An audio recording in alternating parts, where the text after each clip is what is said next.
Mi hija se frotó las manos durante la lectura del testamento, pensando que heredaría todo, pero lo que no sabía es que yo estaba viva, escuchando cada palabra desde mi escondite, viendo cómo celebraba mi supuesta muerte con una sonrisa que me partió el corazón para siempre. Le susurró a su marido Carlos con los ojos brillando de codicia: finalmente nos vamos a quedar con todo, mientras yo contenía las lágrimas detrás de la puerta del despacho del abogado Ramiro, observando cómo mi propia hija se regocijaba pensando que yo había muerto. Pero déjenme explicarles cómo llegué a fingir mi propia muerte para escapar del infierno que se había convertido mi vida. Mi nombre es Elena, tengo 64 años, y durante décadas creí que había construido la familia perfecta.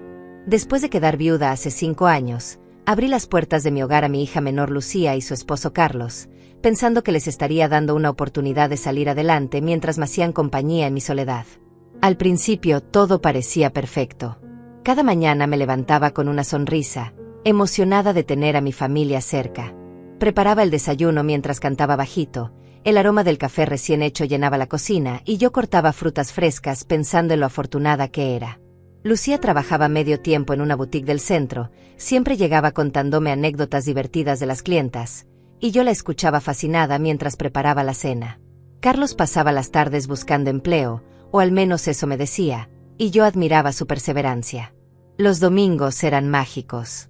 Cocinaba el almuerzo especial que tanto les gustaba, arreglaba la mesa con el mantel de encaje que había heredado de mi madre, y nos sentábamos los tres a conversar sobre sus planes y sueños. Yo me sentía útil, necesaria, completa. Carlos me abrazaba y me decía: suegra, usted es un ángel, y Lucía agregaba: mamá, no sé qué haríamos sin ti. Esas palabras llenaban mi corazón de una felicidad que creía eterna.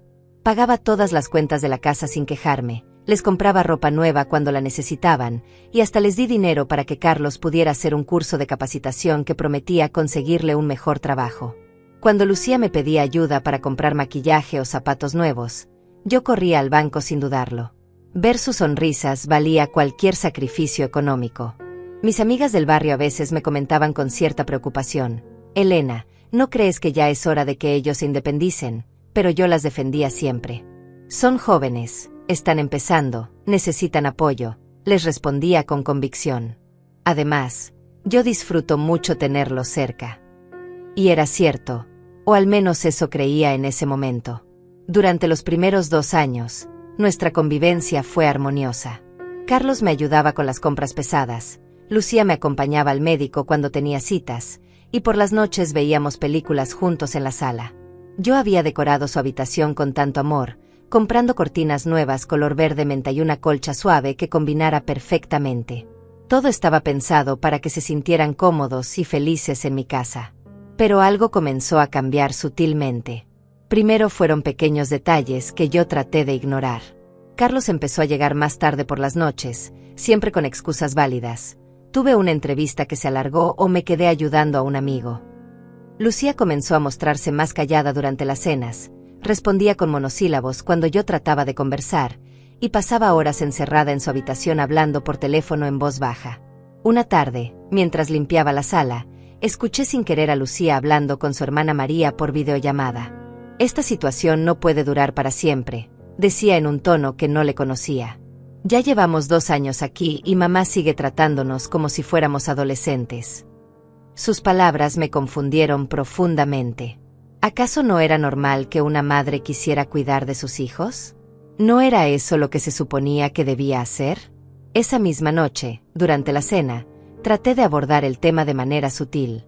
¿Se sienten cómodos viviendo aquí conmigo?, pregunté mientras servía la sopa que había preparado con tanto esmero. Carlos intercambió una mirada rápida con Lucía antes de responder. Por supuesto, suegra, esta es nuestra casa también. Pero había algo en su tono que no me tranquilizó completamente. Lucía asintió, pero evitó mirarme a los ojos. Los días siguientes intenté ser aún más atenta con ellos. Preparé sus comidas favoritas, compré flores frescas para decorar la casa, e incluso les propuse hacer un viaje familiar al pueblo donde había nacido. «Qué buena idea, mamá», dijo Lucía, pero su entusiasmo sonaba forzado. Carlos sonrió, pero inmediatamente cambió de tema y comenzó a hablar sobre un programa de televisión. Era como si hubiera un muro invisible creciendo entre nosotros, pero yo no entendía por qué. Seguía haciendo todo lo mismo de siempre, lavaba su ropa, limpiaba sus habitaciones, cocinaba sus platos preferidos, les daba dinero cuando lo necesitaban. ¿Qué más podía hacer para demostrarles mi amor y asegurarme de que fueran felices en mi hogar? Una mañana, mientras Carlos desayunaba, le comenté emocionada sobre una oferta que había visto en el periódico para un curso de cocina internacional. Pensé que podríamos inscribirnos juntos, sería divertido aprender recetas nuevas, le dije mientras le servía más café. Él levantó la vista del teléfono por primera vez en toda la mañana y me miró con una expresión extraña. Elena, yo no tengo tiempo para cursos de cocina, respondió con un tono ligeramente irritado. Estoy buscando trabajo, recuerda. Su respuesta me dolió más de lo que esperaba. No era solo lo que había dicho, sino como lo había dicho, como si fuera algo obvio que yo debería haber sabido. Esa tarde, cuando Lucía regresó del trabajo, le mencioné el mismo curso, pensando que tal vez a ella le interesaría. Mamá, estoy muy cansada después del trabajo como para pensar en cursos, me dijo sin siquiera levantar la vista de su teléfono. Además, no tenemos dinero para esas cosas. Pero yo sabía que no era cuestión de dinero, porque yo había ofrecido pagarlo. Era algo más, algo que no lograba identificar pero que comenzaba a lastimarme profundamente. Era como si estuviera empezando a ser una molestia en mi propia casa. Terminé el primer mes de cambio sintiéndome confundida y un poco herida, pero aún convencida de que solo era una etapa difícil que pasaría pronto. Después de todo, yo había criado a mis hijas con amor, había sido una buena madre y una buena suegra. Seguramente todo volvería a la normalidad si yo seguía siendo paciente y comprensiva. Carlos comenzó a cambiar completamente su actitud hacia mí. Lo que antes eran sonrisas y abrazos cariñosos, se convirtió en respuestas secas y miradas de fastidio. Una mañana, mientras yo preparaba el desayuno como siempre hacía, él entró a la cocina arrastrando los pies y sin siquiera saludarme. Otra vez huevos revueltos, murmuró con desdén mientras se servía café. Es que no sé hacer otra cosa, ¿verdad, Elena? Sus palabras me golpearon como una bofetada. Durante años había preparado diferentes desayunos, variando entre huevos, tostadas francesas, pancakes, avena con frutas. Pero esa mañana, por alguna razón que no recuerdo, había elegido huevos revueltos y él lo tomó como si fuera una falta imperdonable. Puedo prepararte otra cosa si quieres, le ofrecí con voz temblorosa, pero él ya había salido de la cocina. Lucía comenzó a secundar cada comentario despectivo de su marido. Cuando yo sugería alguna actividad familiar, ella suspiraba dramáticamente y decía, «Mamá, ya no tenemos 15 años». Cuando les ofrecía cocinar su plato favorito, respondía, «Haz lo que quieras, de todas formas vamos a comer lo que sea». Era como si mi hija, la niña que había criado con tanto amor, hubiera sido reemplazada por una extraña que me toleraba a regañadientes. Los comentarios pasivo-agresivos se volvieron parte de su rutina diaria. Elena, ¿no crees que ya es hora de que aprendas a usar Netflix? Siempre pones los mismos programas aburridos, me decía Carlos mientras cambiaba el canal sin preguntarme qué estaba viendo. Es que mi mamá no entiende la tecnología moderna, agregaba Lucía con una risita que se suponía era cariñosa, pero que me lastimaba profundamente. Cuando yo trataba de participar en sus conversaciones, me miraban con esa paciencia forzada que se tiene con los niños pequeños. Mamá, eso que dices no tiene nada que ver con lo que estamos hablando, me interrumpía Lucía cuando yo trataba de contar alguna anécdota relacionada. Carlos asentía y agregaba, es que las generaciones mayores tienen una perspectiva diferente, como si yo fuera una reliquia del pasado incapaz de entender el mundo moderno. La situación empeoró cuando Carlos comenzó a invitar a sus amigos a casa sin consultarme. Llegaban en grupos de 4 o 5 personas, se instalaban en mi sala, subían el volumen de la música, y yo tenía que cocinar para todos ellos sin que nadie me lo pidiera siquiera. Elena, ¿podrías preparar algo de comer? Los muchachos tienen hambre, me ordenaba Carlos como si fuera la empleada doméstica de la casa. Una noche, después de cocinar para 8 personas que ni siquiera me habían saludado al entrar, me senté en mi habitación y lloré en silencio. Esta era mi casa, la casa que había comprado con el seguro de vida de mi esposo, donde había criado a mis hijas, donde había planeado pasar mis años dorados en paz. Pero me sentía como una intrusa en mi propio hogar. Lucía dejó de ayudarme con las tareas domésticas. Mamá, yo trabajo todo el día, cuando llego a casa necesito descansar, me decía cuando yo le pedía que me ayudara a doblar la ropa o lavar los platos. Pero Carlos, que supuestamente estaba buscando trabajo, Tampoco movía un dedo para ayudar. Se quedaba acostado hasta mediodía, veía televisión toda la tarde, y por las noches salía con sus amigos. Los gastos de la casa se multiplicaron exponencialmente. La cuenta de la luz se triplicó porque Carlos mantenía el aire acondicionado encendido día y noche en su habitación. El recibo del agua aumentó porque Lucía se duchaba 2 veces al día y lavaba ropa constantemente. La cuenta del teléfono se disparó porque ambos hablaban por horas con sus amigos. Y cuando yo les mencionaba educadamente estos aumentos, me respondían: Elena, así son los gastos normales de una casa moderna.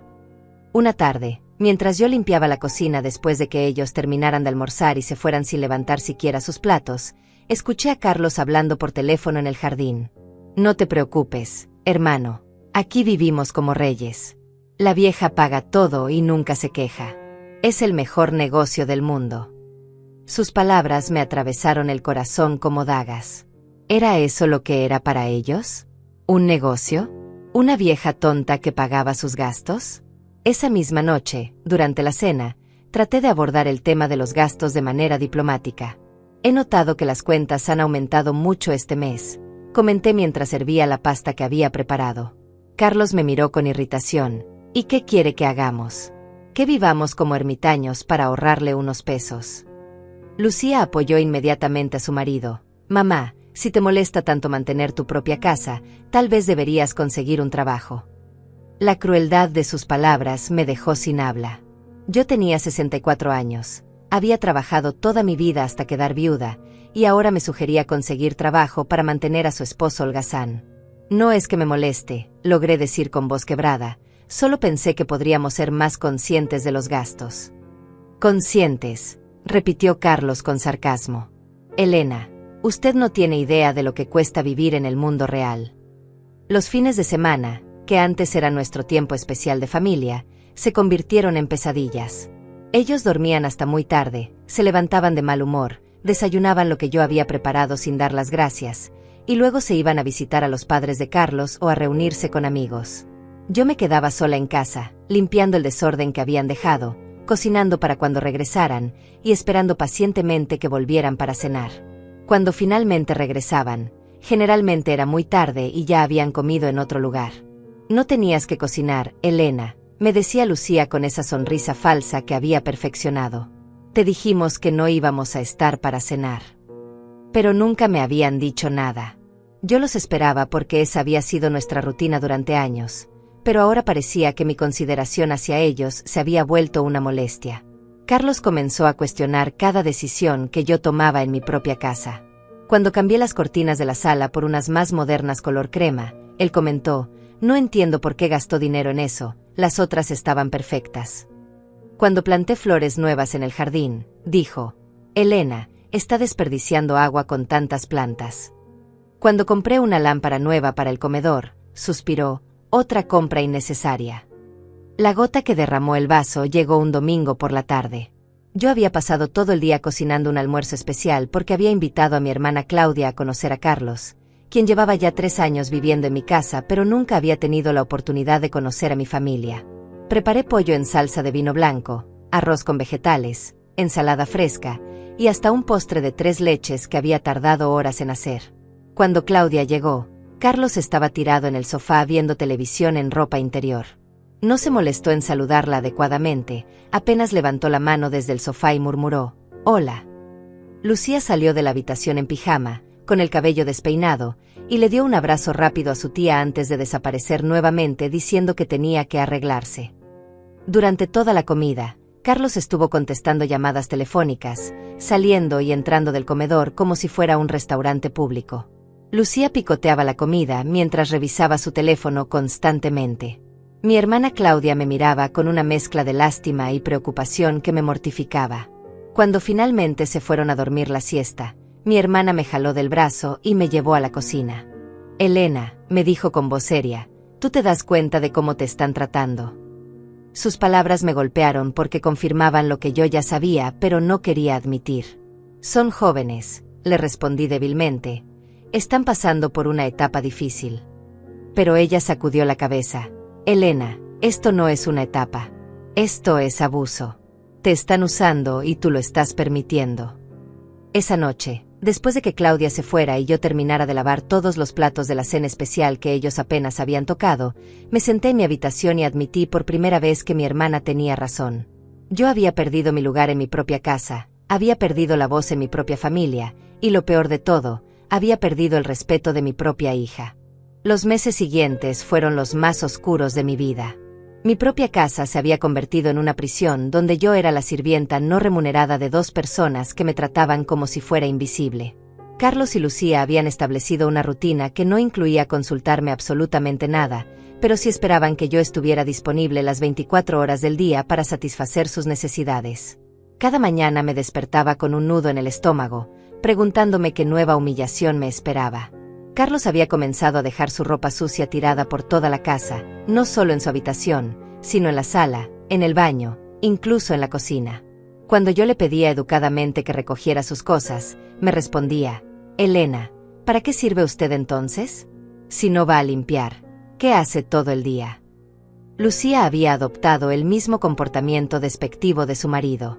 Dejaba platos sucios en su habitación durante días hasta que comenzaban a oler mal, usaba todas las toallas limpias y las dejaba tiradas en el suelo del baño, y vaciaba el refrigerador sin preguntarme si yo tenía planes para esa comida. Cuando yo le mencionaba estos problemas, me miraba como si fuera una anciana senil. «Mamá, son cosas normales de la convivencia, no exageres». Las comidas se habían vuelto un suplicio. Yo seguía cocinando todos los días, pero ellos llegaban cuando querían, comían en silencio mientras miraban sus teléfonos, y se levantaban de la mesa sin decir gracias. Si la comida no les gustaba, lo decían sin ningún filtro: «Esto está muy salado, le falta sabor, no entiendo por qué siempre cocinas lo mismo». Nunca una palabra de agradecimiento, nunca un reconocimiento de que yo pasaba horas preparando esos alimentos con amor. Una tarde, mientras yo doblaba la ropa que había lavado para toda la familia, Carlos entró al cuarto de lavado y comenzó a revisar sus camisas. «Esta tiene una mancha», me dijo mostrándome una camisa blanca. «No sabe lavar ropa correctamente». La mancha era pequeñísima, casi invisible, pero la señalaba como si fuera una falta gravísima. «¿Puedo lavarla otra vez?», le ofrecí, pero él ya había tirado la camisa al suelo. «Olvídelo, Elena, mejor compro camisas nuevas». Los insultos se volvieron más frecuentes y más crueles. Carlos me decía cosas como: «Elena, usted ya está muy mayor para entender cómo funcionan las cosas, o a su edad, debería estar agradecida de que alguien quiera vivir con usted». Lucía no lo detenía, al contrario, a veces se reía de sus comentarios como si fueran graciosos. Mi propia hija riéndose mientras su marido me insultaba en mi propia casa. La situación económica se volvió insostenible. Ellos gastaban mi dinero como si fuera inagotable. Carlos se compraba ropa cara, zapatos de marca, accesorios para su teléfono. Lucía hacía compras compulsivas en línea que llegaban a casa todos los días. Maquillaje, ropa, bolsos, cosas que usaba una vez y después olvidaba. Cuando yo les pedía que fueran más conscientes con los gastos, me respondían con agresividad: «Elena, si no quiere mantener a su familia, dígalo claramente». Una noche, después de revisar mis estados de cuenta bancarios, descubrí que mis ahorros se habían reducido a menos de la mitad en solo 2 años. El dinero que había guardado cuidadosamente durante décadas, el seguro de vida de mi esposo, los ahorros para mi vejez, todo se estaba esfumando para mantener el estilo de vida lujoso de 2 personas que no me respetaban ni me querían. El aislamiento social fue devastador. Mis amigas del barrio dejaron de visitarme porque Carlos y Lucía las trataban con frialdad y desprecio. Doña Carmen, mi vecina de toda la vida, me confesó un día: «Elena, prefiero no venir a tu casa porque tu yerno me hace sentir incómoda. Siempre está en ropa interior y nunca saluda».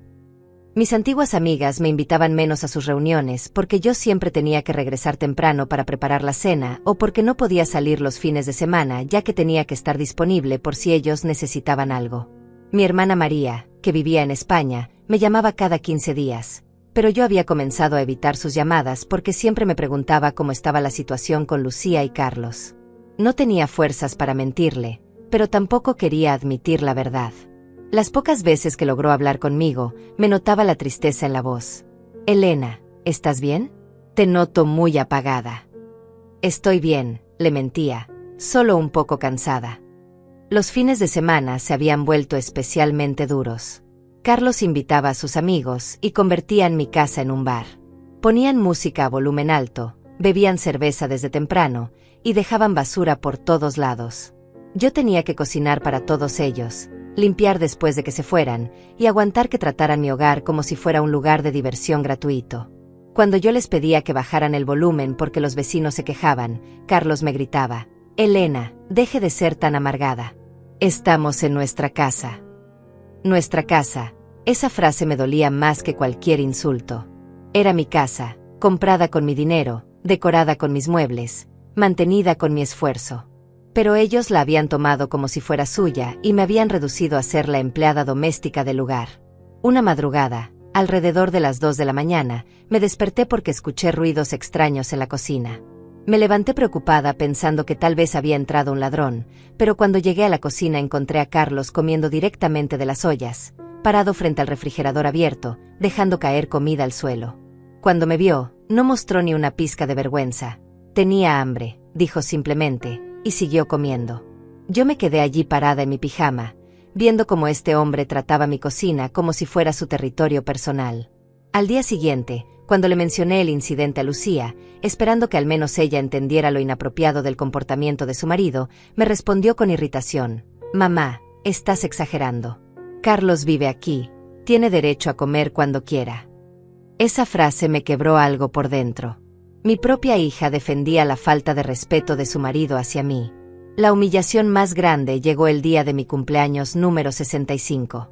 Había soñado con una celebración pequeña, tal vez una cena especial, unas flores, un abrazo sincero de mi hija. Pero ese día desperté y ellos se habían levantado tarde como siempre, desayunaron lo que yo preparé sin mencionar la fecha, y se fueron cada uno por su lado sin decirme nada. Pasé todo el día esperando que recordaran, que llegaran con un pastel, que al menos me felicitaran. Por la tarde, cuando ya había perdido toda esperanza, decidí comprarme mi propio pastel. Fui a la panadería del barrio, elegí uno pequeño de chocolate, y regresé a casa con la ilusión tonta de que tal vez podríamos celebrar juntos cuando ellos regresaran. Puse el pastel en la mesa, preparé café, y esperé. Carlos y Lucía llegaron cerca de las 9 de la noche, cansados y de mal humor. Cuando vieron el pastel en la mesa, Carlos preguntó: «¿Y eso qué es?». «Es mi cumpleaños», respondí con voz pequeña. Hubo un silencio incómodo. Lucía se golpeó la frente teatralmente. «¡Ay, mamá! Se me olvidó completamente. Es que he tenido tanto trabajo». Carlos ni siquiera se disculpó, solo se sirvió un pedazo de pastel y comentó: «Está un poco seco». Esa noche, mientras ellos veían televisión en la sala riéndose de un programa de comedia, yo me senté en mi habitación a comer mi pastel de cumpleaños sola, llorando en silencio. Fue en ese momento que admití por primera vez que esto no era vida. Que no merecía ser tratada como un mueble en mi propia casa. Que tenía que hacer algo drástico antes de que me destruyeran completamente el alma. Miré las fotos de mi esposo que tenía en la mesita de noche y le susurré: «Perdóname, amor, pero creo que me equivoqué. Creo que confundí el amor con el servilismo, y ahora no sé cómo salir de esta situación». Por primera vez en meses, sentí que había dicho algo honesto y real. La llamada que cambió mi vida llegó un martes por la mañana mientras yo fregaba los platos del desayuno que Carlos y Lucía habían dejado sin tocar. Era mi hermana María desde España, pero esta vez su voz sonaba diferente, emocionada. «Elena, tengo una propuesta increíble para ti». Me sequé las manos temblorosas y me senté para escucharla mejor. «¿Recuerdas a mi amiga Claudia, la que tiene la agencia de cuidado de ancianos aquí en Valencia?». Por supuesto que la recordaba. Habían sido compañeras de universidad décadas atrás. «Bueno, necesita urgentemente a alguien con experiencia para cuidar a una señora mayor muy dulce, y pensé en ti inmediatamente. El salario es excelente, incluye vivienda en una casa preciosa cerca del mar, y la señora solo necesita compañía y ayuda básica». Mi corazón comenzó a latir aceleradamente. ¿España? ¿Trabajo? ¿Una casa cerca del mar? Hacía años que no sentía esa sensación de posibilidad, de futuro, de esperanza. «Pero María», logré decir con voz quebrada, «yo no puedo dejar a Lucía y Carlos solos, ellos me necesitan». Al otro lado de la línea hubo un silencio prolongado antes de que mi hermana respondiera con firmeza: «Elena, querida hermana, ellos no te necesitan. Te están usando». Esas palabras resonaron en mi cabeza durante horas después de colgar el teléfono. Cuando Carlos llegó esa tarde de una de sus misteriosas búsquedas de empleo, decidí contarle sobre la propuesta de trabajo en España. Sus ojos se iluminaron por un segundo, pero inmediatamente cambió su expresión a una de preocupación fingida. «Elena, ¿usted está loca? ¿A su edad pensando en viajar sola al extranjero? ¿Y si le pasa algo? ¿Y si se enferma?» «Pero Carlos», intenté explicar, «sería una oportunidad maravillosa para mí. Podría conocer otro país, tener independencia económica, vivir cerca del mar como siempre soñé». Él se acercó y me puso una mano en el hombro con esa sonrisa manipuladora que había perfeccionado. «Suegra, usted ya tiene todo lo que necesita aquí. Tiene su casa, tiene a su familia, tiene una vida cómoda. ¿Para qué arriesgarse con aventuras a esta altura de la vida?». Cuando Lucía llegó del trabajo y le conté sobre la oferta, su reacción fue aún más dramática. «Mamá, no puedes estar hablando en serio», exclamó, dejando caer su bolso al suelo como si hubiera recibido la peor noticia del mundo. «¿Cómo vas a abandonar a tu propia familia? ¿Qué va a pasar con nosotros? ¿Dónde vamos a vivir?». Sus ojos se llenaron de lágrimas que parecían genuinas, pero que ya no me conmovían como antes. «Lucía, ustedes son jóvenes, independientes, pueden conseguir su propio lugar», le respondí con una valentía que no sabía que tenía. «Yo tengo derecho a pensar en mi futuro también». Pero ella sacudió la cabeza con vehemencia. «Mamá, nosotros dependemos de ti. Sin esta casa, sin tu ayuda, no podríamos salir adelante. ¿Cómo puedes ser tan egoísta?». La palabra egoísta me golpeó como una bofetada. Durante 5 años había sacrificado mi comodidad, mi dinero, mi paz mental, mi dignidad, todo por ellos. Había pagado sus cuentas, cocinado sus comidas, lavado su ropa, limpiado sus desórdenes, y aguantado sus insultos con paciencia infinita. Y ahora, cuando por primera vez en años pensaba en hacer algo para mí misma, me llamaban egoísta. Esa noche, mientras ellos discutían en su habitación en voz alta sobre el problema de Elena, yo me senté frente a mi computadora vieja y busqué información sobre Valencia. Las fotos del Mediterráneo me quitaron el aliento. Playas de arena dorada, palmeras, un sol brillante que parecía prometedor. Imaginé por primera vez en años una vida diferente, despertarme con el sonido del mar, caminar por calles llenas de historia, conocer gente nueva que me tratara con respeto. Al día siguiente, Carlos intensificó sus tácticas de manipulación. «Elena, he estado pensando en lo que me dijo ayer», comenzó mientras desayunaba los huevos que yo había preparado. «Y me preocupa mucho que alguien se esté aprovechando de usted. ¿Está segura de que esa oferta es real? Hay muchos estafadores que se dedican a engañar a personas mayores con promesas falsas de trabajo en el extranjero». Sus palabras sembraron dudas en mi mente. ¿Y si tenía razón? ¿Y si era una estafa?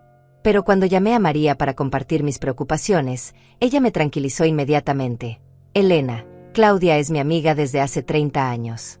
La conozco perfectamente, es una persona honorable. Si quieres, puedes hablar directamente con ella por videollamada para que te explique todos los detalles». Esa misma tarde tuve la videollamada con Claudia. Era una mujer elegante, de mi edad, que me habló con calidez y respeto desde el primer momento. «Elena, la señora que necesita cuidado se llama Juana, tiene 82 años, y es una persona encantadora. Su casa es amplia, con un jardín hermoso, y está a solo 10 minutos caminando de la playa. El trabajo no es pesado, acompañarla a sus citas médicas, cocinar comidas saludables, y sobre todo, hacerle compañía». Mientras Claudia me hablaba, yo sentía que mi alma se llenaba de luz por primera vez en años. «El salario es de 1.200 euros mensuales», continuó, «más alojamiento y comida. Y tendrías 2 días libres a la semana para que puedas conocer la ciudad y disfrutar de tu tiempo personal». 1.200 euros. Más de lo que había ganado jamás en mi vida, y con la dignidad de un trabajo respetado. Cuando terminé la llamada, tenía lágrimas en los ojos, pero eran lágrimas de esperanza. Por primera vez en años, alguien me había hablado como si fuera una persona valiosa, como si mis habilidades y mi experiencia tuvieran valor. Claudia me había dicho: «Elena, por lo que me cuenta María, usted es exactamente el tipo de persona que estamos buscando, responsable, cariñosa y con experiencia en el cuidado familiar». Pero cuando compartí mi entusiasmo con Carlos y Lucía durante la cena, sus reacciones fueron aún más extremas. «Mamá, esto es ridículo», dijo Lucía con voz cortante. Tú no tienes experiencia profesional en cuidado de ancianos. ¿Qué pasa si algo sale mal? ¿Qué pasa si la señora se lastima bajo tu cuidado? Te podrían demandar, te podrían meter a la cárcel. Carlos agregó su propia dosis de veneno. Elena, usted está siendo muy ingenua. Esa gente la va a explotar, la van a hacer trabajar día y noche, y cuando se dé cuenta del error que cometió, ya va a ser muy tarde para regresar. Además, ¿qué va a pasar con esta casa? La va a dejar abandonada para que se la roben. Sus argumentos empezaron a crear grietas en mi recién encontrada determinación. Tenían razón en algunas cosas. Yo nunca había trabajado profesionalmente como cuidadora, no sabía cómo funcionaban las leyes laborales en España, y efectivamente tendría que dejar mi casa desocupada. Pero algo dentro de mí se rebelaba contra sus palabras. ¿No era acaso eso exactamente lo que había estado haciendo durante años? Cuidar, limpiar, cocinar, acompañar. Pero yo he cuidado de ustedes, he cuidado de mis padres cuando enfermaron, he cuidado de mi esposo, les dije con voz temblorosa. Tengo experiencia, solo que nunca me han pagado por hacerlo. Carlos se rió con desdén. Elena, cuidar de la familia no es lo mismo que cuidar de extraños. En casa uno puede cometer errores, pero en un trabajo formal cualquier error puede ser catastrófico. La presión psicológica se intensificó durante los días siguientes. Lucía comenzó a actuar excesivamente cariñosa conmigo, preparándome té sin que se lo pidiera, abrazándome cada mañana, diciéndome lo mucho que me iba a extrañar si me iba. Mamá, prométeme que no vas a tomar una decisión apresurada, me rogaba con ojos llorosos. Prométeme que vas a pensarlo muy bien antes de dejar a tu familia. Carlos, por su parte, comenzó a buscar artículos en internet sobre estafas a personas mayores y me los mostraba durante el desayuno. Mire, Elena, aquí dice que el fraude más común es ofrecer trabajos falsos en el extranjero, me decía mientras señalaba la pantalla de su teléfono. Estas personas se aprovechan de la vulnerabilidad de los adultos mayores que se sienten solos. Sus tácticas funcionaron. Comencé a dudar de todo, de María, de Claudia, de mi propia capacidad, de mi derecho a buscar la felicidad. Una noche, llamé a María y le dije que necesitaba más tiempo para pensarlo. Su voz se escuchó infinitamente triste. Elena, hermana, solo te pido que no dejes que el miedo te paralice. Tienes derecho a una vida digna y feliz. Pero el miedo ya había echado raíces profundas en mi corazón. La decisión final llegó de la manera más cruel que pude imaginar. Después de semanas de manipulación psicológica, había decidido rechazar la oferta de trabajo en España. Una mañana de viernes, con el corazón roto pero resignada, llamé a María para decirle que no me sentía preparada para dar ese paso. Su silencio del otro lado de la línea me partió el alma, pero yo había elegido quedarme por mi familia, por Lucía, por la estabilidad que creía que ellos necesitaban. Está bien, Elena, me dijo María con voz apagada. Entiendo tus miedos, pero quiero que sepas que siempre habrá un lugar para ti aquí si cambias de opinión. Después de colgar, me senté en la cocina y lloré durante una hora, sintiendo que acababa de cerrar la puerta a mi última oportunidad de felicidad.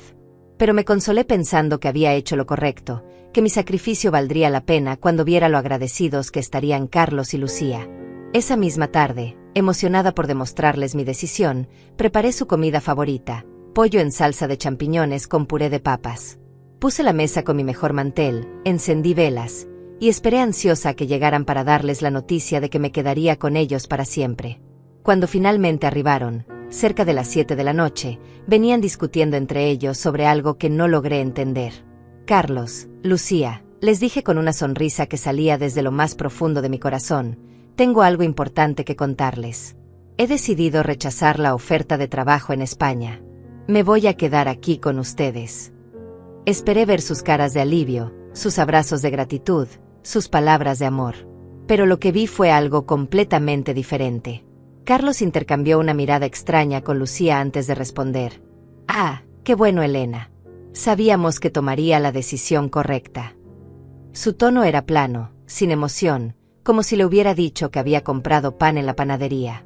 Lucía asintió distraídamente mientras revisaba su teléfono. Sí, mamá, qué bueno.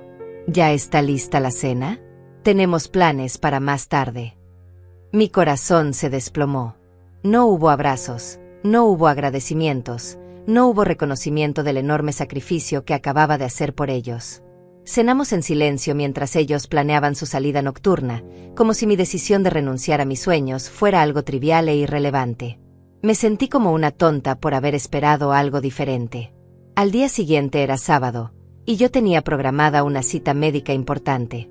Había estado posponiendo un examen médico de rutina durante meses, pero finalmente había conseguido una cita con un especialista para revisar unos dolores en el pecho que me habían estado preocupando. La cita era a las 9 de la mañana en una clínica que quedaba a 40 minutos en transporte público desde casa. El viernes por la noche, mientras ellos se preparaban para salir con sus amigos, les recordé sobre mi cita médica. «Necesito que me acompañen mañana al médico», les dije con cierta timidez. «La clínica queda lejos y prefiero no ir sola por si me dan malas noticias». Carlos, que se estaba poniendo una camisa nueva que yo le había planchado esa misma tarde, me miró con fastidio. «Elena, nosotros tenemos planes mañana temprano. No puede tomar un taxi». «Lucía, por favor», le supliqué a mi hija. «Es solo una cita médica, pero me da miedo ir sola. ¿Podrías acompañarme?» Ella se estaba maquillando frente al espejo del recibidor y respondió sin voltear a mirarme. «Mamá, le prometí a Carlos que íbamos a desayunar con sus padres mañana. Ya habíamos hecho esos planes desde la semana pasada». Era mentira. Nunca había escuchado sobre ningún desayuno con los padres de Carlos, y además, ellos nunca hacían planes con una semana de anticipación. Pero no dije nada, solo asentí con resignación. «Está bien, iré sola. No se preocupen». Carlos se acercó y me dio una palmadita condescendiente en el hombro. «Ve a Elena, ya está grande, puede hacer esas cosas sola. Además, seguramente no es nada grave». Se fueron a las 10 de la noche, riéndose y hablando animadamente sobre su salida, mientras yo me quedé sola planchando ropa y preparando todo para mi cita del día siguiente. Me acosté temprano, nerviosa por el examen médico y dolida por la falta de apoyo de las dos personas más importantes en mi vida. El sábado por la mañana me levanté a las 6 para prepararme con calma. Me bañé, me puse mi mejor vestido color verde oliva y preparé todos los documentos médicos que necesitaba llevar. A las 7:30, cuando ya estaba lista para salir, esperaba que tal vez Carlos y Lucía se hubieran levantado temprano para despedirse y desearme suerte. Pero sus habitaciones permanecían en silencio total. Me dirigí hacia la puerta de su habitación y toqué suavemente. «Lucía, ya me voy al médico. ¿Están despiertos?» La respuesta fue un gruñido ininteligible desde adentro. Volví a tocar. «¿Me pueden acompañar a la parada del autobús al menos?» Esta vez fue Carlos quien respondió con voz áspera. «Elena, déjenos dormir. Ya le dijimos que teníamos planes». Salí de casa con el corazón encogido, caminando lentamente hacia la parada del autobús.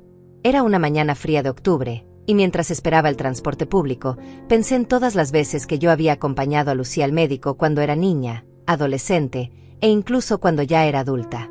Recordé las noches que había pasado en vela cuidándola cuando tenía fiebre, las horas que había esperado en salas de urgencias, la paciencia infinita que había tenido con cada uno de sus malestares. El examen médico resultó ser más complicado de lo esperado. El doctor me pidió que me quedara para estudios adicionales, y no salí de la clínica hasta las 3 de la tarde. Durante todas esas horas, mi teléfono permaneció en silencio. Ni una llamada, ni un mensaje preguntando cómo había estado la cita, si necesitaba algo, si los resultados habían sido buenos. Cuando finalmente regresé a casa, agotada física y emocionalmente, encontré la casa vacía. En la mesa de la cocina había una nota escrita con la letra descuidada de Lucía. «Mamá, nos fuimos a almorzar con los papás de Carlos y después tenemos otros planes. Hay comida en el refrigerador. Regresamos tarde». Ni siquiera habían preguntado por mi cita médica en la nota. Me senté en mi cocina, rodeada del silencio de mi propia casa, y comí sola un sándwich frío mientras procesaba lo que había pasado. Había rechazado una oportunidad maravillosa de trabajo y vida nueva para quedarme con ellos, y cuando necesité su apoyo para algo tan básico como acompañarme al médico, me habían abandonado completamente. Era como si mi bienestar no les importara en absoluto. Esa noche, cuando finalmente regresaron cerca de las 11, llegaron riéndose y hablando sobre lo bien que la habían pasado. «¿Cómo le fue en el médico?», me preguntó Lucía de manera casual mientras se servía agua en la cocina, como quien pregunta por el clima. «Bien», respondí simplemente, sin ganas de explicar las horas de angustia que había pasado sola. «Qué bueno», dijo ella, e inmediatamente cambió de tema para contarle a Carlos sobre algo gracioso que había pasado durante el almuerzo con sus suegros. No hubo más preguntas, no hubo interés genuino en mi salud, no hubo disculpas por haberme dejado sola en un momento importante. Esa madrugada, acostada en mi cama, tuve una revelación cristalina que cambió todo. Había confundido el amor con el servilismo, había confundido ser necesaria con ser valorada, había confundido el sacrificio con la felicidad. Carlos y Lucía no me amaban, me usaban. No me necesitaban como persona, me necesitaban como una empleada doméstica gratuita que además les pagaba todos los gastos. Al día siguiente, domingo por la mañana, mientras ellos dormían hasta tarde como siempre, me senté frente a mi computadora y escribí un email a Claudia en España. Estimada Claudia, he reconsiderado su oferta de trabajo. Si la posición sigue disponible, me encantaría aceptarla. Podríamos hablar sobre los detalles para empezar lo antes posible. La respuesta llegó esa misma tarde. Querida Elena, qué alegría recibir tu mensaje. Por supuesto que la posición sigue disponible. Juana está ansiosa por conocerte, y podemos arreglar tu viaje para la próxima semana si estás lista. Por primera vez en años, sonreí con genuina felicidad. Mi nueva vida estaba a punto de comenzar, y esta vez nadie me detendría. Los siguientes días fueron un torbellino de emociones contradictorias.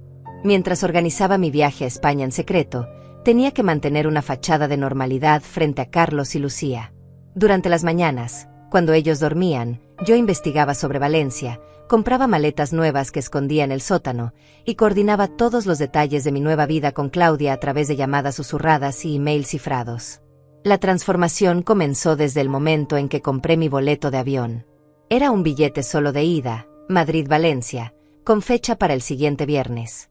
Cuando imprimí el boarding pass y lo guardé en mi cartera, sentí como si hubiera firmado mi declaración de independencia.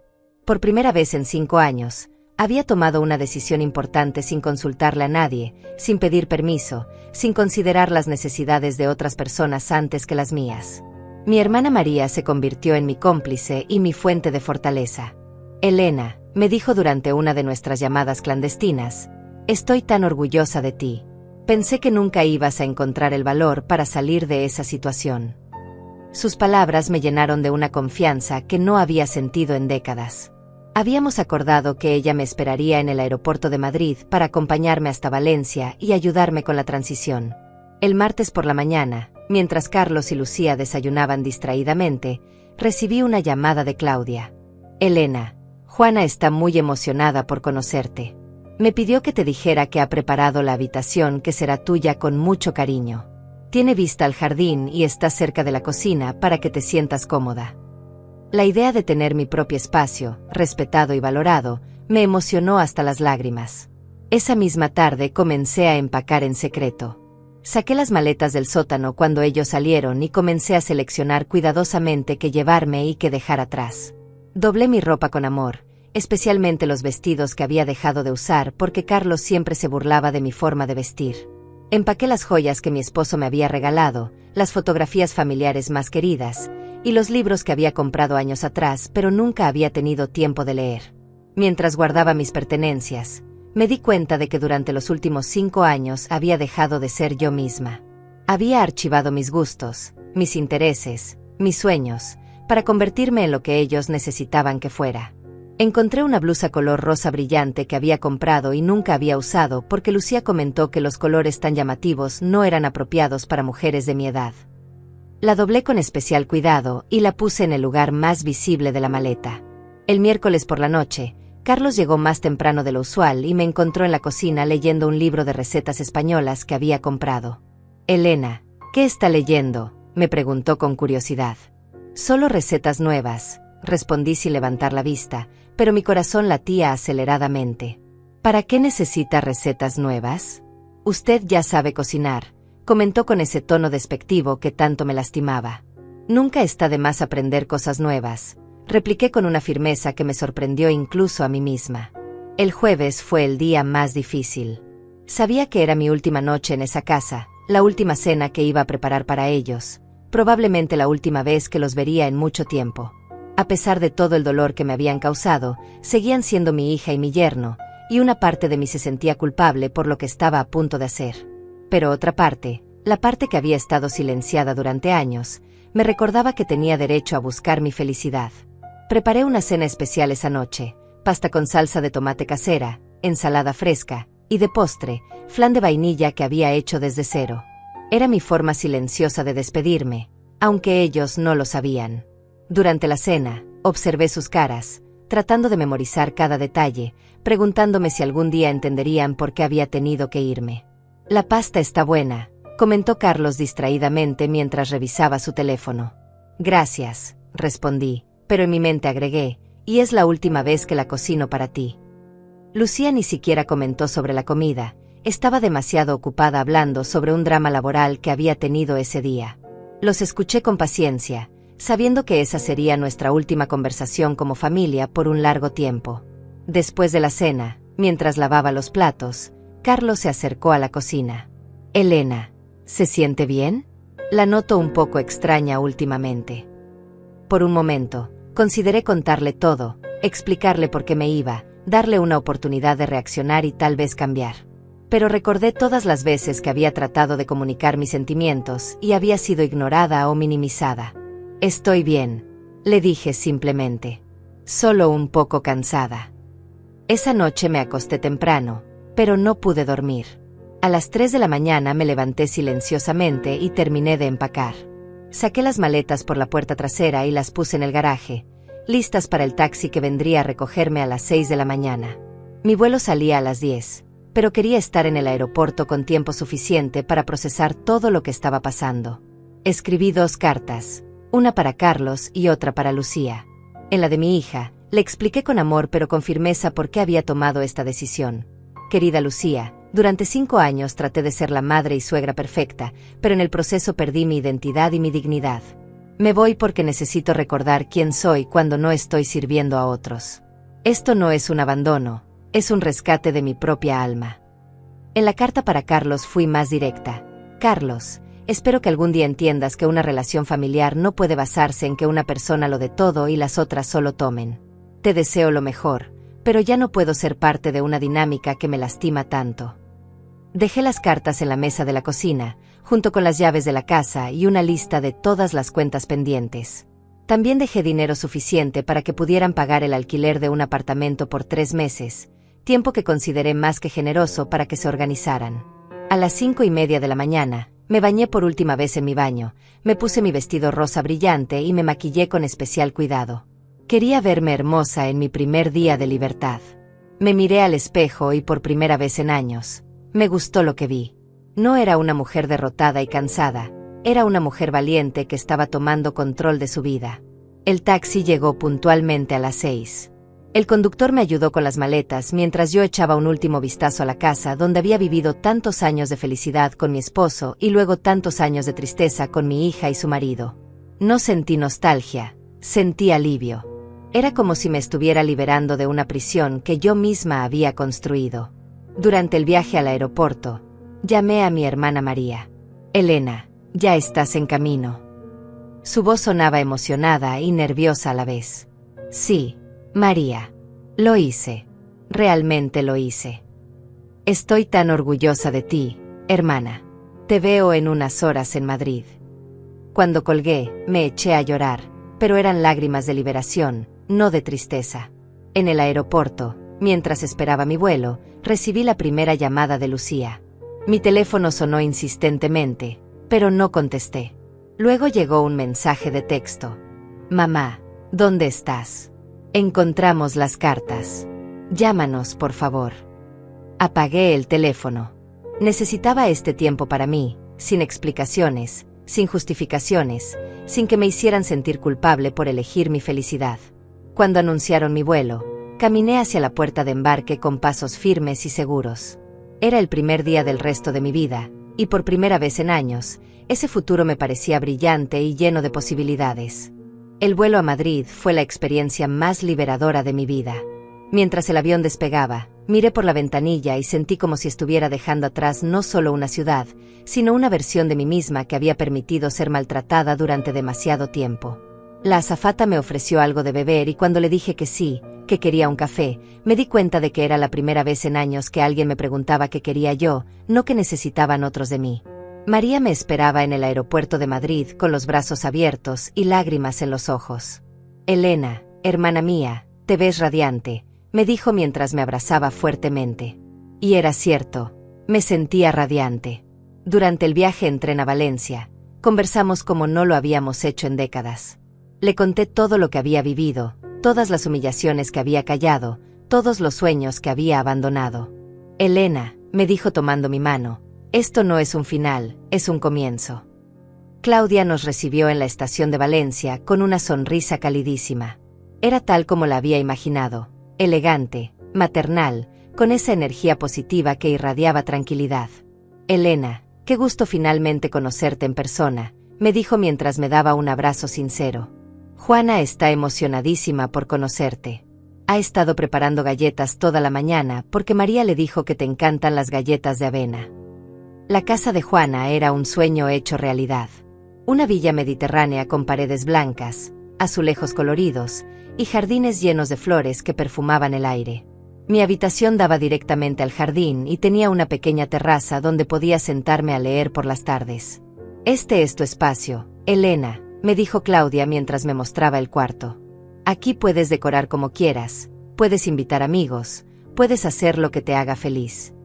Juana resultó ser una señora encantadora de 82 años, viuda como yo, con una energía contagiosa y un sentido del humor maravilloso. Elena, querida, me dijo cuando nos presentaron, espero que podamos ser buenas amigas además de compañeras de casa. He estado muy sola desde que murió mi Ramiro, y creo que las dos nos vamos a hacer mucho bien.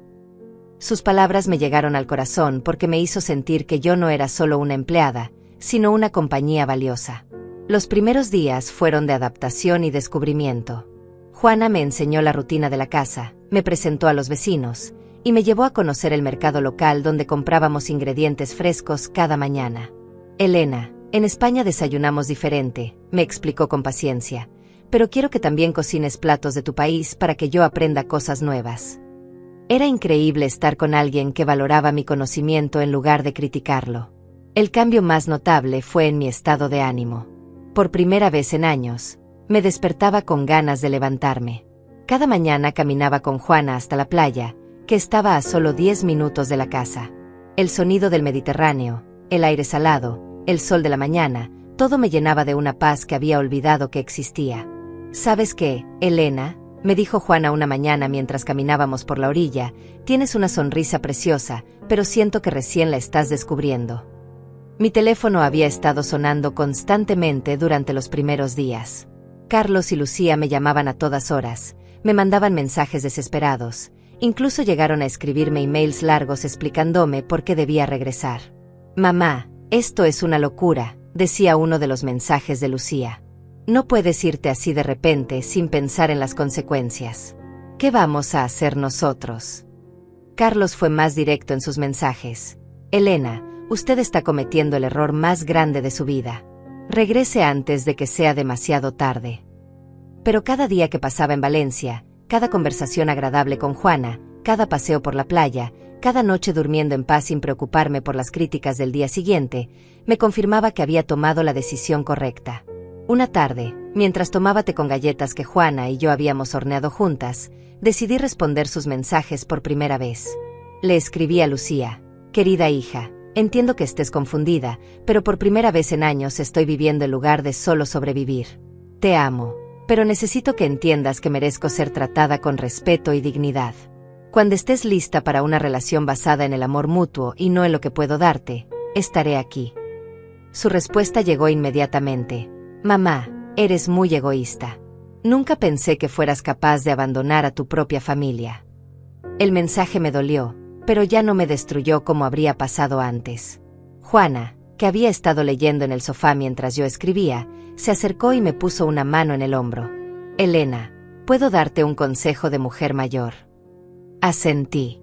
A veces, la gente que dice que nos ama en realidad ama lo que hacemos por ellos, no quienes somos. El amor verdadero celebra nuestra felicidad, no la sabotea. Carlos también me escribió, pero su mensaje fue mucho más agresivo. Elena, Usted se ha vuelto loca. Está destruyendo a su propia familia por un capricho de vieja. Cuando se dé cuenta del error que cometió, no vamos a estar esperándola. Leí su mensaje y sentí nada. Ni dolor, ni culpa, ni ganas de justificarme. Era como si hubiera desarrollado una inmunidad a su manipulación. Le respondí con serenidad: Carlos, durante 5 años traté de complacerte y solo recibí desprecio a cambio. Ahora estoy en un lugar donde me valoran y me respetan. Si eso te parece una locura, tal vez el problema no soy yo. No hubo respuesta de su parte. Las semanas fueron pasando y mi nueva vida tomó forma naturalmente. Juana y yo desarrollamos una rutina hermosa. Desayunábamos juntas mientras planificábamos el día. Yo la acompañaba a sus citas médicas donde los doctores siempre comentaban lo bien que se veía desde que yo había llegado. Cocinábamos juntas experimentando con recetas de ambos países. Y por las tardes leíamos en el jardín o veíamos telenovelas españolas que me ayudaban a perfeccionar el acento local. Los fines de semana explorábamos Valencia. Juana me llevó a museos, a mercados artesanales, a cafeterías con vista al mar donde tomábamos chocolate con churros y hablábamos de la vida. Elena, me dijo un sábado mientras caminábamos por el centro histórico, no sabía lo mucho que necesitaba una amiga como tú. Mi casa volvió a tener vida desde que llegaste. Pero lo más hermoso fue redescubrir quién era yo cuando no estaba constantemente preocupada por agradar a otros. Comencé a usar colores más vivos en mi ropa, me corté el cabello en un estilo más moderno, e incluso me inscribí en clases de baile flamenco en el Centro Cultural del barrio. Señora Elena, me dijo la profesora después de mi primera clase, tiene un ritmo natural hermoso. ¿Por qué esperó tanto tiempo para empezar a bailar? Una tarde, mientras regresábamos del mercado, Juana me hizo una pregunta que me sorprendió. Elena, ¿has pensado en salir con algún hombre? Hay un señor muy guapo en la panadería que siempre pregunta por ti. Me eché a reír. Hacía tantos años que no pensaba en mí como una mujer deseable que la idea me pareció absurda. Juana, tengo 65 años, le dije. ¿Y qué? Respondió ella. La vida no se acaba a los 65. Yo conocí a mi segundo esposo a los 70. Esa noche, mientras me arreglaba para cenar, me miré al espejo y vi algo que no había visto en años. Una mujer que se gustaba a sí misma. Mi piel tenía mejor color, mis ojos brillaban, mi sonrisa era genuina. No era la misma Elena que había llegado de México hacía 2 meses, derrotada y sin esperanza. Esta Elena tenía dreams, tenía planes, tenía futuro.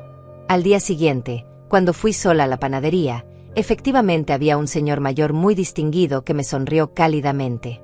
Buenos días, señora. ¿Es usted la compañera de doña Juana? Sí, respondí con una sonrisa que me sorprendió por lo natural que se sintió. Me llamo Gael, dijo él, y espero verla más seguido por aquí. Por primera vez en décadas, sentí mariposas en el estómago.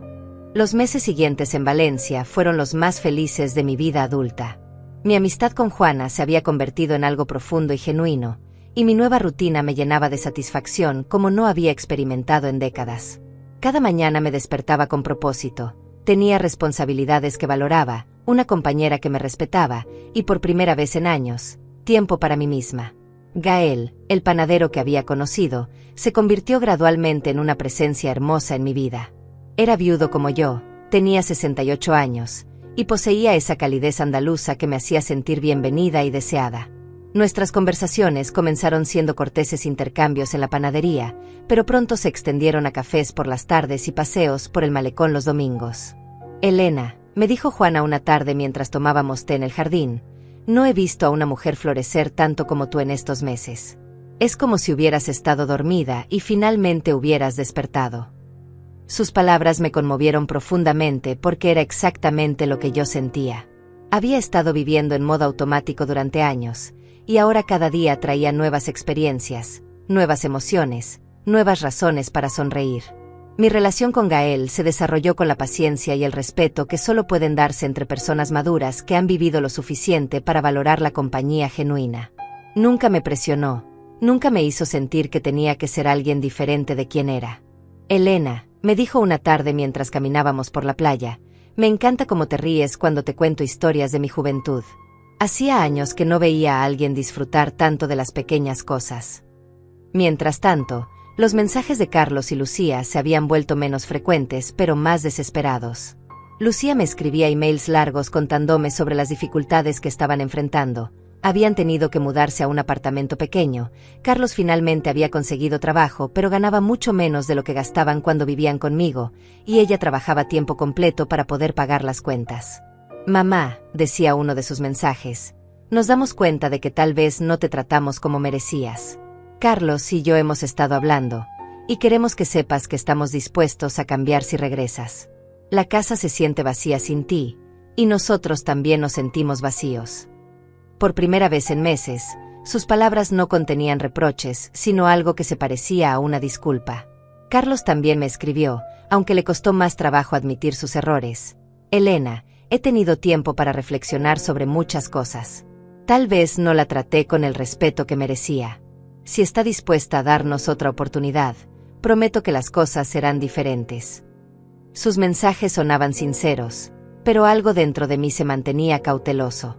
Una noche, después de recibir un mensaje particularmente emotivo de Lucía donde me contaba que había estado viendo a un psicólogo para entender mejor sus patrones de comportamiento, decidí compartir mi dilema con Juana y Gael. Estábamos cenando en la terraza, disfrutando de la paella que había aprendido a cocinar con Juana, cuando les leí los mensajes recientes de mi hija. Elena, me dijo Juana después de escuchar todo, la pregunta no es si ellos han cambiado. La pregunta es si tú quieres regresar a esa vida. Gael asintió. Elena, querida, la gente puede cambiar, pero el cambio real toma tiempo. ¿Estás segura de que no están desesperados solo porque ahora tienen que enfrentar las consecuencias de sus acciones? Sus palabras me hicieron reflexionar profundamente. Durante los últimos meses, había construido una vida que me llenaba de alegría. Tenía trabajo que valoraba, amistades genuinas, un romance hermoso, y sobre todo, había recuperado mi autoestima y mi independencia. ¿Estaba dispuesta a arriesgar todo eso por promesas de cambio que tal vez no fueran permanentes? Decidí poner a prueba la sinceridad de sus disculpas.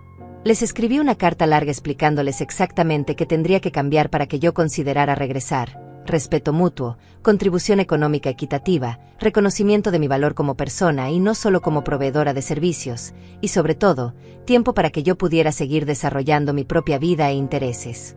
La respuesta de Lucía llegó rápidamente. Mamá, por supuesto que estamos dispuestos a todo eso. Solo queremos que regreses a casa.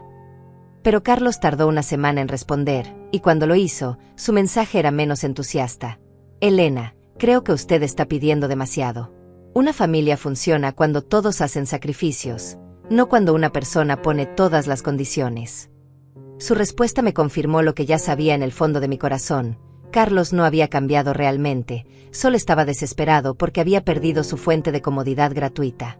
Lucía tal vez había reflexionado más, pero seguía influenciada por su marido y por la dinámica tóxica que habían establecido durante años. Esa noche, mientras Gael y yo caminábamos por la playa bajo las estrellas, le conté sobre las respuestas que había recibido. Elena, me dijo deteniéndose y tomando mis manos, en estos meses te he visto florecer como una rosa en primavera. ¿Realmente estás dispuesta a marchitarte otra vez por personas que solo te valoran cuando te necesitan?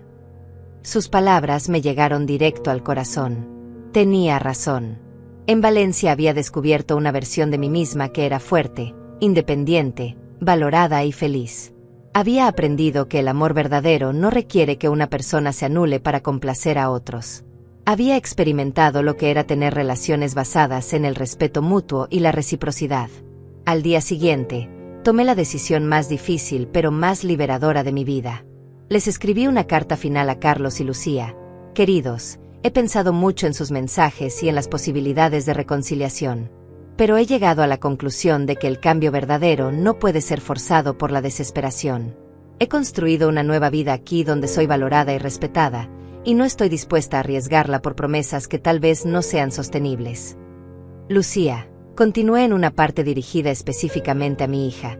Siempre serás mi hija y te amaré sin condiciones. Pero mi amor por ti no puede seguir siendo sinónimo de autodestrucción.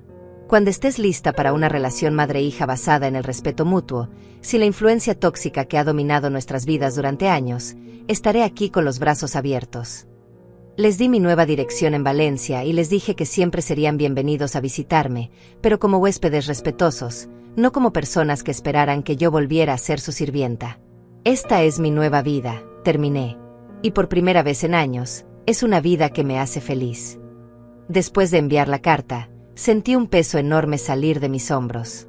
Juana me encontró esa tarde llorando en el jardín, pero no eran lágrimas de tristeza sino de alivio. ¿Sabes qué, Juana?, le dije secándome los ojos. Creo que finalmente aprendí la diferencia entre el amor y la dependencia tóxica. Esa noche, Gael me llevó a cenar a un restaurante con vista al mar. Durante la cena, me tomó de la mano y me dijo: Elena, estos meses contigo han sido los más hermosos que he vivido desde que murió mi esposa. No te voy a presionar con compromisos grandes, pero quiero que sepas que me encantaría seguir construyendo algo hermoso juntos. Su honestidad y su respeto por mis tiempos me emocionaron profundamente. Por primera vez en décadas, mi futuro se veía brillante y lleno de posibilidades que yo misma estaba eligiendo. 2 años después de mi llegada a Valencia, mi vida había tomado una forma que nunca había imaginado posible. Juana se había convertido en la hermana que nunca tuve, Gael en el compañero que respetaba mi independencia mientras compartíamos una intimidad hermosa y madura, y yo había florecido hasta convertirme en una versión de mí misma que me gustaba profundamente. La mañana que cambió todo para siempre comenzó como cualquier otra. Gael y yo desayunábamos en la terraza mientras Juana leía el periódico y comentaba las noticias locales. Elena, me dijo Juana levantando la vista del diario, hay un artículo aquí sobre una conferencia de mujeres emprendedoras mayores de 60 años. ¿No te gustaría asistir? La idea me emocionó inmediatamente. En estos 2 años había desarrollado un pequeño negocio de repostería casera que vendía en el mercado local, y siempre estaba buscando maneras de crecer profesionalmente. Esa tarde, mientras preparaba mis famosas galletas de avena para la venta del día siguiente, sonó mi teléfono. Era un número mexicano que no reconocía, pero algo me impulsó a contestar. ¿Elena?, dijo una voz femenina que me resultó familiar pero no lograba identificar. Soy Claudia, tu hermana. Claudia. Quedé confundida hasta que la voz aclaró. No, Elena, soy Claudia, la abogada de la familia. Tengo noticias importantes que darte. Mi corazón se aceleró. Claudia había sido la abogada de mi esposo y había manejado todos los asuntos legales de la familia durante años. Elena, necesito informarte que tu tía Lucía, la hermana de tu madre, falleció la semana pasada en Guadalajara. No tenía hijos y te ha dejado una herencia considerable. Una casa en el centro histórico de la ciudad y una suma importante de dinero. La noticia me dejó sin palabras. Apenas recordaba a mi tía Lucía, la había visto muy pocas veces en mi vida, y nunca habíamos tenido una relación cercana. Pero Claudia, logré decir, ¿por qué me dejó todo a mí? Según su testamento, respondió la abogada, admiraba tu valor por haber dejado una situación difícil para buscar tu propia felicidad. Al parecer, se enteró de tu historia a través de conocidos mutuos y decidió que eras la persona indicada para continuar su legado. Esa noche, mientras compartía la noticia con Juana y Gael, no podía dejar de pensar en la ironía de la situación. Aquí estaba yo, la mujer que había sido llamada egoísta por buscar su propia felicidad, recibiendo una herencia de alguien que admiraba precisamente esa decisión. Elena, me dijo Gael tomando mi mano, esto no es casualidad. Es el universo confirmándote que tomaste la decisión correcta. 2 semanas después, viajé a México para resolver los asuntos de la herencia. María me acompañó desde España, y juntas nos dirigimos a Guadalajara para conocer la propiedad que había heredado. La casa era hermosa, una construcción colonial restaurada con patios internos, jardines, y suficiente espacio para convertirla en una pequeña posada o casa de huéspedes. Fue durante este viaje que decidí enfrentar el momento que había estado evitando durante 2 años. Llamé a Lucía y le dije que estaría en México por unos días. Su voz se quebró cuando escuchó la mía. Mamá, ¿podemos vernos? Por favor, necesito hablar contigo. Accedí a encontrarnos en un café neutral, no en la casa donde habíamos vivido tantos momentos dolorosos. Cuando vi a Lucía entrar al café, no pude ocultar mi sorpresa. Se veía mayor, más delgada, y había algo en sus ojos que no había visto antes, humildad genuine. Se acercó a mi mesa con pasos vacilantes y cuando me vio, comenzó a llorar antes de siquiera sentarse. Mamá, dijo con voz quebrada, no tengo palabras para disculparme por todo lo que te hice. Durante las siguientes 2 horas, Lucía me contó todo lo que había pasado después de que me fui. Carlos efectivamente había conseguido trabajo, pero su verdadera personalidad se había revelado completamente sin mí como mediadora. Sin alguien a quien maltratar juntos, había comenzado a dirigir su desprecio directamente hacia ella. «Mamá», me dijo con lágrimas corriendo por sus mejillas, «cuando Carlos comenzó a tratarme a mí como nos habíamos acostumbrado a tratarte a ti, entendí por primera vez lo terrible que habíamos sido. Me di cuenta», continuó, «de que durante años te usamos como chivo expiatorio para nuestras frustraciones. Cada vez que Carlos estaba molesto por algo, en lugar de confrontar sus propios problemas, era más fácil criticarte a ti. Y yo lo permití porque también me convenía tener a alguien que hiciera todo el trabajo mientras nosotros solo recibíamos los beneficios». Sus palabras me dolieron, pero también me aliviaron. Finalmente alguien estaba reconociendo la realidad de lo que había vivido. «Lucía», le dije tomando su mano, «admitir eso debe haber sido muy difícil para ti». Ella asintió. «Mamá, me divorcié de Carlos hace 6 meses. Fue la decisión más difícil de mi vida, pero entendí que mientras siguiera con él, nunca podría ser la hija que tú mereces».